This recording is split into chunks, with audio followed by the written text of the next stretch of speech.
Here's your money briefing for Thursday, July 13th. I'm J.R. Whalen for the Wall Street Journal. Many of us have an internal timeline that dictates by what age we should get promoted at work, or buy a home, or get married. WSJ work and life columnist Rachel Feintzeig is here to discuss why it might make sense to toss those preconceived notions aside. So, Rachel, you mean we can escape the shackles of the adage, time has passed me by? Many of us are still kind of plagued by the weight of these milestones and the feeling that we're not doing things at the right pace. Our life expectancy is changing, and the way that we think about a lot of these things, whether it's work or love or where we live or what we own, should be evolving too.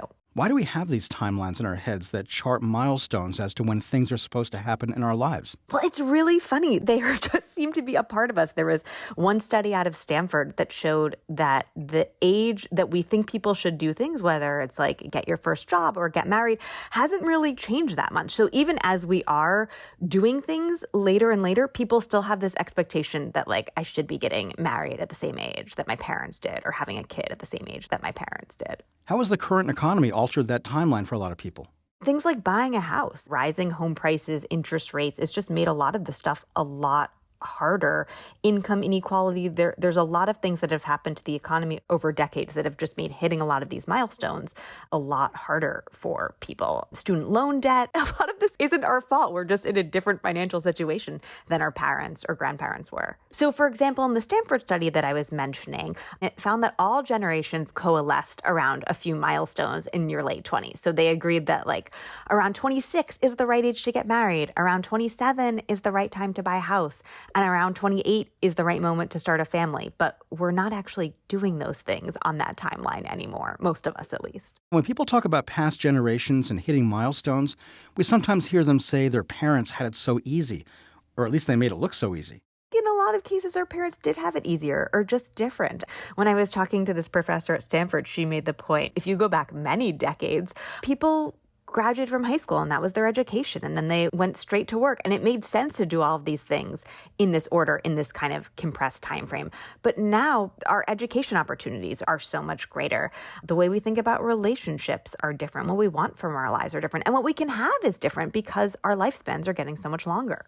And middle age is changing too. Everything from Botox to fertility treatments to joint replacement surgeries have really evolved over the last few decades. And so you have 60-year-olds who are in better physical shape than their parents were at 40. I mean, we have Martha Stewart on the cover of Sports Illustrated, and she looks great. So I just think kind of how we think about middle age and what we do during middle age is really evolving. So if people do focus more on their own timeline as opposed to comparing themselves to others, how could that benefit their financial life? Sure. I mean, if we see people like women focusing more on their careers and education, the more years you save toward retirement can make a huge difference.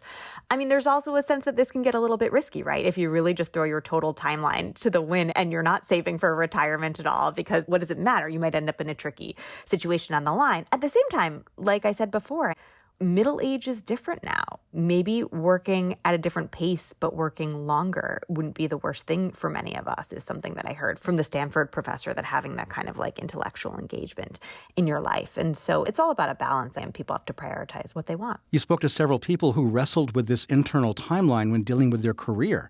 What did they tell you? There's a lot of pressure, this idea that I should make a certain amount of money by the time I turn 30, that I should make six figures, that I should have a certain job title. But what I heard from a lot of people, you reach the milestone and it doesn't feel that great. You're still stressed, or it doesn't bring that relief that you thought. It's just on to the next thing. And that's when people start to realize, what am I kind of running toward anyway? How much does this milestone even matter? Now, earlier you mentioned life expectancy. How does that fit into this? Life expectancy plays a huge part of this. We're living longer. We're living 30 extra years on average over the last century. And so why not spread out some of these milestones? Why would you want to kind of rush through all of this just to end up, I don't know, retired with your house and everything at such kind of an earlier marker than maybe would have been relative to your parents' or your grandparents' timeline? So this idea that as the life expectancy is spreading out, shouldn't we also be matching that with the cadence of our lives? That's Wall Street Journal work and life columnist Rachel Feintzeig. And that's your Money Briefing. I'm J.R. Whalen for the Wall Street Journal.